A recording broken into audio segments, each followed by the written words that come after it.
Anger is a healthy part of a normal human emotional spectrum. We are meant to get angry when something important to us is threatened. Like, for example, if our partner threatens our relationship through betrayal or infidelity. In fact, anger is not only healthy, but it is essential for transformation. But so often we don't handle it well. We either suppress our anger so it leaks, or we indulge our anger so we lash out. In this episode, we're going to be opening the vault on anger to show you exactly how to play it with your partner. From battles over bank balances to wars over the cutlery drawer, domestic life can be a minefield. Whether you're facing relationship-ending hurdles or you just need a bit more fun, Rewiring Love delivers the clinical tools of a couples therapist straight to your ears. Let's smooth out your journey. Hi, and welcome back to Rewiring Love. If it's your first time with us or you've joined us before, I'm so glad you're here. My name's Naomi Light, and I am a couples therapist and the host of this podcast. And if you're here and you can subscribe for the first time or give us a thumbs up for this episode, that means a lot to me and to the team. Everything we do here in Rewiring Love is to support you to have the kind of relationship that you signed up for, the kind of relationship you really want. So every time you rate the show or you like us, it genuinely helps us to do a better job of that. So I'm just fresh off the back of a 2-part mini-series on affair recovery. We were trying to create a kind of like grab bag of all of the tools and ideas you're going to need in the immediate aftermath of discovering that your partner's cheated, or there's been some major betrayal, and the whirlwind that you get thrown into. In those moments, we're trying to make sense of in this 2-part series. But what we needed to focus on, I felt it was really worth us doing a whole episode on how to handle anger, because it is such an important part of the process of recovering from infidelity or betrayal in your relationship, or even working out if you want to do that, or if there's anything left to recover. But anger and how to handle it is also an everyday experience for us in long-term committed relationships. When two people live their lives that close together, when they're so important to each other, of course there's going to be moments where tensions rise and anger flares. And of course you're going to get upset with your partner and you are going to upset them. But skills to handle that moment often are not intuitive, and they may not even be skills that we've had the opportunity to learn. So this, I thought, was a really important next step in our season 2 of this podcast, that we dedicated a whole week to thinking about how we handle anger. And as I like to do on the Rewiring Love podcast, I'm going to mix some of the clinical insights, the models I've been trained in, the theory behind this, attachment science, neuroscience, understanding processing emotions and understanding the kind of the bodily responses that are involved in cycles of emotion. Joining that with what I hope will be the most practical how-tos of literally, what do I do if I'm angry? How do I know if I'm angry? How am I going to not avoid this situation, but also not blow this situation out of all proportion? So I've got 5 things to think about, kind of in an order of 1 to 5. 5 steps, 5 considerations, 5 catches, 5 moments of connection with yourself to offer you. And it's the kind of thing that I know I've had to work really hard on each of these steps. These are hard-won insights in my own personal journey and in my relationship with my husband, and also conversations I have with my clients. This is straight out of our therapy conversations, where the minute-by-minute support that sometimes I can give to a couple in the heat of the moment literally changes not just the outcome of that conversation, but how they feel about the relationship and their sense of identity as belonging to a partnership that really matters and has really got future. So that's what's at stake here. So I hope you will find something useful in this episode. And I also hope that you will get hold of the resource that I've created. I thought it was worth me bundling up these 5 steps into a downloadable PDF worksheet that you could use as an accompaniment to this session or just as a standalone resource to work through on your own. So you want to grab that. It's in the show notes. Grab that, download it, print it off if you want to, make notes if you want to, share it with your partner or someone else that will find it helpful. And I'm starting from the premise in this episode that as a culture, as a society, we are not that great at handling anger. And that I'm speaking, as a white female, I think we're chronically bad at this. That often we find ourselves being conditioned, even just subtly and sometimes more overtly.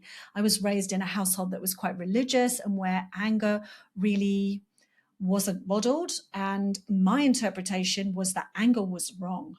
And it was an emotion that I suppressed and avoided for years. Hence all the work that I've tried to put into handling my own anger and managing it in my relationships.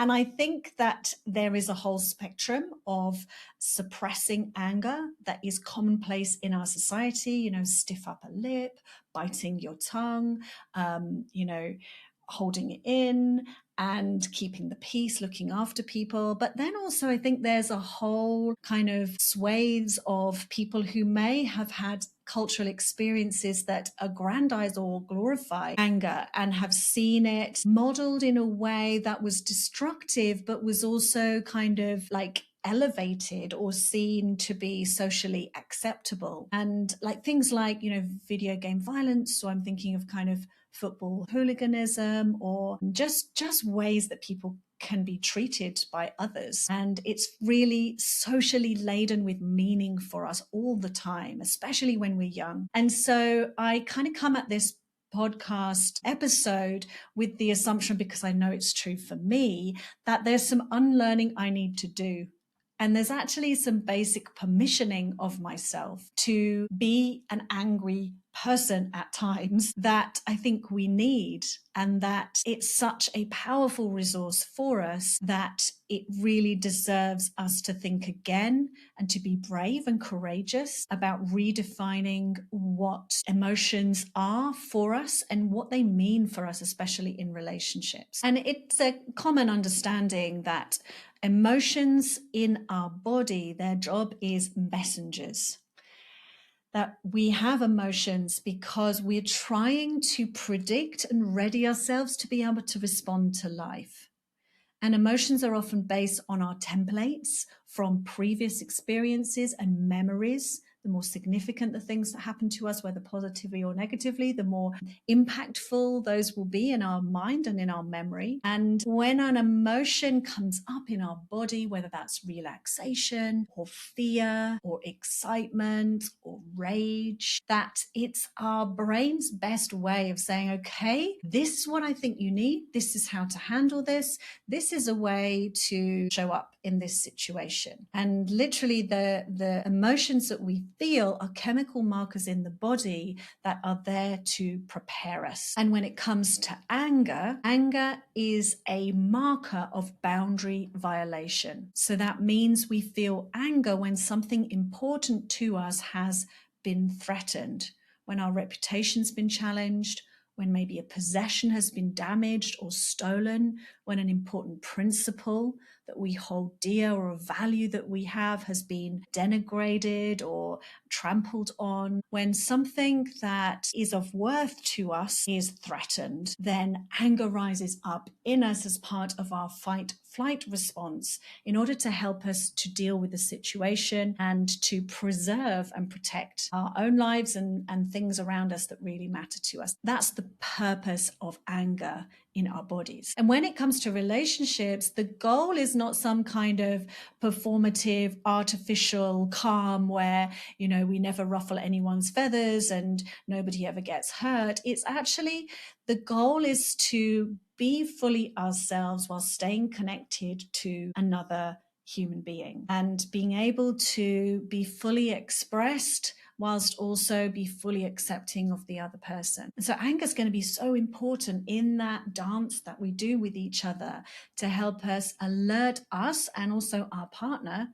to the things that are important that need protecting. There's a really useful formula I like, which is that suffering equals pain times resistance. And in this episode, we're really talking about the pain of anger, the pain of threat or something being violated. And when we think of our emotions as normal signals and messengers in our body that are there for our good, that are there to help us and prepare us, we know that pain is part of life, and difficult emotions are not negative. They're not bad emotions. They are just more difficult for us to handle. And that's inevitable.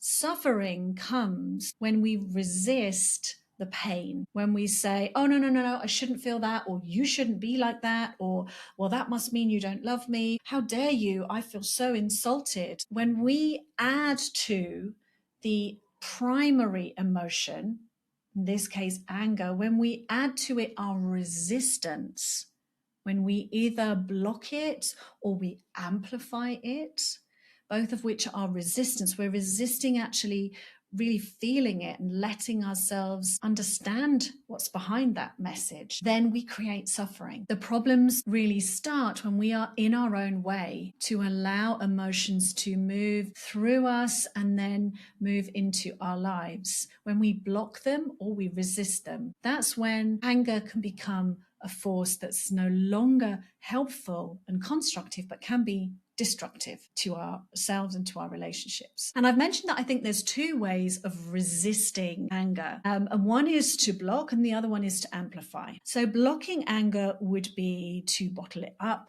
to swallow it down, to suppress it, to ignore it, to even detach from it. And this minimizes our experience of anger, but it doesn't get rid of it. What tends to happen is anger will leak out in other ways. It may get transmitted through the energy around us, the atmosphere that someone carries, through our non-verbal communication, the tension in our body, the tone of our voice, the way our face looks. We could have an unfriendly expression on our face. People are very sensitive to that, particularly our loved ones, anyone who's attached to us. Or it might leak in other ways, that it might become something that creates pain or dis-ease in our body, and we carry it as a stress load in the background, not really realizing that that's anger that's been resisted and it's held in our body. And I think the other way we resist it is by indulging it, by overdoing it, by amplifying it. And this would be more where we've externalized that anger. So we might act it out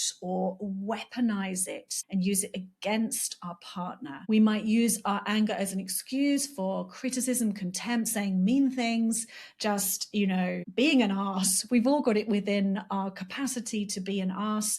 And often if we aren't aware of anger and we are blaming and projecting, then that anger is being amplified with us, and the suffering that's caused is because we haven't channeled anger well. We haven't actually allowed it. We have amplified it and used it to justify behaviors that are not good for us and not helping us or our relationship. So in this way, anger kind of comes with a bit of a health warning, in that it is a really effective and powerful resource in our body. It's an energy that can be used in so many good ways. I kind of think of activism or protest or disruptors who, see something that's wrong and do something to bring about a change.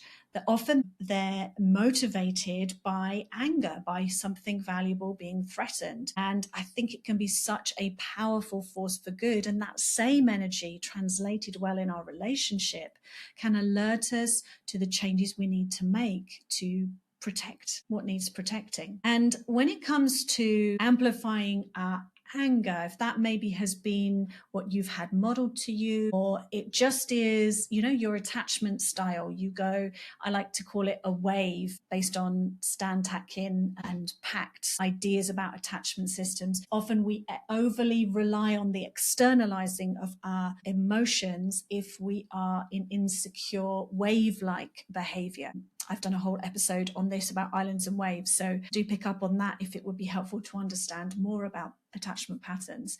But where we've externalized and we've projected that onto our partner, what can happen in terms of like the impact of anger is that it will start to affect their nervous system and their sense of security and safety, and can trigger, the fight flight system in them. And then that's when it becomes combative, obviously, because the best form of defense is attack. So I feel angry about your angry outburst, and then we're off to the races. Anything goes, gloves off, the kind of conflict situation. Often means that people end up in my office trying to find a solution to escalating conflict. So that's just to kind of link anger with how it can kind of blow back on us, and to explain some of the power, the effective power, but also the potential for conflict that comes when we have what I like to call a primitive brain response, or, child brain response to a situation involving the emotion of anger, when what we need is an adult brain, or a ambassador brain response to anger. And that's what these 5 steps that I'm just about to teach you are going to help you conceptually understand. And then the more you repeat, obviously, neurons that fire together wire together in our brain. That's the law of neuroplasticity. So repeating this strengthens the connections in your brain to be able to do it with more ease and more confidence and more immediacy when you are experiencing anger. But just before we get into those 5 steps, there's one other concept that I thought would be really useful for you in expanding your understanding of your own anger, and that is of anger as an iceberg. Now, notoriously, defining emotion scientifically is quite difficult, because if you imagine that so many things, so many differences in human beings can play into what anger feels like or looks like, or even how chemically it's produced in the body. And scientists don't often agree on what the list of primary and secondary emotions are, and even how emotions get expressed. It's so nuanced to each individual human body and each individual human brain. But what I've found really helpful with working with clients is the idea that often anger is a secondary emotion, i.e., it isn't the first raw experience we have when something important is threatened. Often that's more likely to be fear or grief. So the idea that something is being lost or something is in danger of being attacked. And remember, this isn't a conscious thing. You're not consciously thinking, oh, I'm feeling that my partner might be going to attack me. You just get a rush of fear, and then that can sometimes flip into anger. And I think particularly when it comes to relationships, I'm just thinking about the work we've done on affair recovery, and how rage being triggered by reminders of the affair or by moments that feel similar, that is just such an understandable way for us to protect something that feels so vulnerable, so raw, and so sensitive. And so the iceberg concept is this idea that anger is what we see on the surface, but underneath the water, there may be so much more going on, that it may connect us with real primal experiences of, a sense of abandonment, or feeling that we're being disrespected, that we've failed, that we've not lived up to an expectation that we have of ourselves or others have of us. And these are often thought of in the science as primary emotions. And what can be really helpful is to ask ourselves, if anger was protecting a vulnerable primary emotion, what would that emotion be for me right now? And to maybe see that there could be more to your anger under the surface than what's happening above the surface. Okay, so I promised you that we would do 5 steps of a toolkit for exactly how to handle anger. I'm kind of going to do like a blow by blow of when anger flares up in your relationship. Say you're angry at your partner or they are angry at you. And I've written this down into a worksheet. I've kind of translated this into a downloadable PDF worksheet that you can grab. It's in the show notes. Go and grab that if it would be helpful to see this written down, and maybe to actually journal and work through each of the 5 steps to really get it into the front of your brain where you can recall it usefully in a moment where you experience anger. So step number 1 is the idea that you need radical permission to feel the emotion, but not to indulge the behavior. It's kind of what I started off saying in this session, that sometimes we need that permission that it's okay to be angry. We'll kind of need to give ourselves a bit of a pep talk and say, Naomi, anger is normal and healthy. It is okay for you to feel angry. That doesn't mean, however, that you can throw caution to the wind. You can abandon yourself and your values and just enact your anger any way you want to. And those 2 things are both really helpful value statements that we can make to ourselves. So even before we feel the anger, and maybe certainly in those initial moments of recognizing anger in our body, then that sense of permission that it is okay to feel what you feel. You cannot be made wrong for having emotions. In fact, the more you tune into them and listen to them, the more they will be useful to you in living a healthy and a fully expressed life. So that's step number 1. Maybe even now, just kind of make yourself a mental note. It is okay to feel anger. I'm not wrong for feeling anger, but I'm going to get better and better at knowing how to handle it. And then step 2 is to catch the body's warning signs. There are similarities between how anger shows up in our body, and you can learn to identify the tells in your body, even as they are only subtly there, or there's a sign that kind of anger is coming. So think about sort of how the energy feels in your body of anger. I mean, maybe you kind of bristle, maybe your shoulders go up, or your face tightens, your jaw sets, maybe your brow furrows. Perhaps it starts in your belly. Maybe you feel like tightening in your belly, or a rush of heat through your body. Maybe your fists tighten. Maybe you get pain. The tension might result in pain or stiffness somewhere in your body. You think about what happens mentally. Often it's like a kind of narrowing, focus, speeding up. People use the language of red mist. This kind of suggests heat and intensity and focus. Notice when that's happening in your mind. And then also, what are the emotions feel like? Is it that you feel irritation or frustration, or you can feel perhaps even hot rages? And naming that for you will be as unique and individual as you are. When I think of anger, so I'm kind of focusing in right now on what anger feels like in my body. I know I can feel it in my palms, and that sort of almost like instinct to curl my hands into a fist.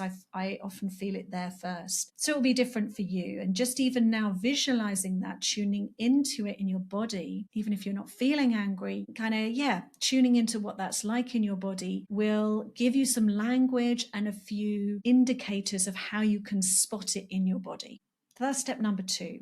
Then step number 3 is to take a pause, to kind of go inside, to connect with yourself. Anger spikes rapidly, and it often asks for an immediate discharge, through aggressive movements, through getting loud, through, sending daggers through our eyes. And just knowing that you don't have to discharge it immediately, and you're kind of taking a micro pause, even if that's just a few seconds, maybe up to 90 seconds of focusing on your breathing, allowing your body to feel it, naming that this is, I'm angry. Oh, I'm angry. And really hunkering in with yourself in that moment. So you really are resisting the urge to immediately discharge. We're going to come onto that in a couple of steps. But you're recognizing that you're being activated in your anger. Now, when it comes to emotions, I like to say emotion is energy in motion, emotion. Emotions move through us, all kinds of emotions, like a wave. So they come, they rise, they rise, they rise, they peak, and they fall, fall, fall. When we're sensing that surge of a difficult emotion, particularly, grief or anger, it can be tempting to feel like we'll get lost in it. But 100% of your angry reactions have risen, peaked, and then fallen. You don't stay permanently angry. So it can be worth knowing this conceptually so that when we feel that, particularly if we're the kind of person that will minimize or resist or push away anger, won't engage it, then remembering that happens with our emotions. They are like a wave, and a bit like a surfer, we want to hang on to our surfboard so we can ride the wave, we can move through it and go with the energy of the emotion and allow it, not resist. Remember, we talked about suffering equals pain or anger times resistance, but hang on to our surfboard. So this step is kind of, bracing ourselves to ride the wave, taking a pause, allowing ourselves to be interrupted. Maybe anger comes that you get triggered by something. It just is internally triggered, and you remember, or you see something you recognize, or a dream comes to your mind, or you see somebody's face flash through your mind, and that triggers the anger. And it may not be at a convenient moment where you've got time for this, but everybody has a second or two to connect with their breath, to take a pause, and to really drop down and in to experience this energy moving through your body. So that's step number 3, take a pause. Now, step number 4 is to move to discharge anger. Anger produces a lot of adrenaline in your body. And if you don't actively move this energy through your muscles, it's going to leak out in some of the ways we've already talked about in this episode. And so something that gets you active is going to be part of step 4, moving in discharge of the emotion of anger. There was a time recently when I've told you before that I'm not very good at handling anger. I'm one of those people that minimizes it and then it leaks out. I would become moody and withdrawn and kind of irritable with Nick, my husband, if I was angry at him. And through lots of my own work and through focusing on that, I have tried to do these exact steps that I'm talking you through now. And I had a moment not long ago where it was first thing in the morning. So it was a time where perhaps it was easier for me to do something immediately to discharge the anger, when I noticed I was feeling so rageful and so upset that I got on the treadmill and said to myself, I'm not coming off until I've calmed down. And it was 20 minutes of fast walking on the treadmill that discharged that energy for me. And often when I read the research, 20 minutes is a good amount of time for you to metabolize and to convert that energy of the adrenaline rush into movement. But other things you might do, classically screaming into a pillow. I know people who have got into the shower, and there's something about being in the water that enables them to engage and move that anger through them. Going to the car, shutting the door, screaming, taking a walk, going outside. It's incredible motivation for intense workout. You could have a 20-minute on fire, hit energetic exercise if you are using anger to burn it through your body through movement and convert it into something positive. It does take tremendous amount of self-control and willpower, but don't forget that this part of your brain can be exercised and grown. And the more you use it, the more it will strengthen, and those connections will become more and more automatic. So you'll catch yourself realizing, I'm breathing through my anger. I'm focusing my energy on something I can control instead of lashing out. And then let's talk about step 5. When you have moved through those 4 steps, and this might be immediately or this might be at some point later, then expressing your anger is definitely got to be part of completing that cycle, completing the wave. And when you come to do this, really notice the difference between expressing your emotion and attacking somebody's character. So we often talk in couples work about using I statements. So I feel really upset, angry, and enraged with you would be an example of expressing emotion. You are a monster and I hate you would be an attack on someone's character. And both of them have that intensity of anger, but one of them puts your partner at risk of their own nervous system spike and their own getting triggered. As John Gottman talks about in his research, contempt is sulfuric acid for relationships. If your anger becomes an attack on your partner, you are destroying the very foundations of their trust in you and breaking down the relationship. So avoiding contempt and focusing on expressing your emotions, own it. You take responsibility for your feelings. Nobody makes you feel anything. You might not feel like you have control over them, but you can take responsibility for them. I feel angry. I sometimes say to my husband, I'm angry with you, not at you. And that seems to help me separate my emotion from who he is as somebody worthy of respect. And of course, you might want to express yourself by writing this in a journal, by speaking to a trusted friend, or it's a wonderful thing to bring to therapy. You know, when do I feel angry? How does anger feel in my body? How good am I at converting that anger into something I can use? Be a positive change maker in my life and relationships. So it may not be that you are always talking to your partner about your anger, but finding some expression is going to be a healthy resolution to anger in your body. So those are the 5 steps.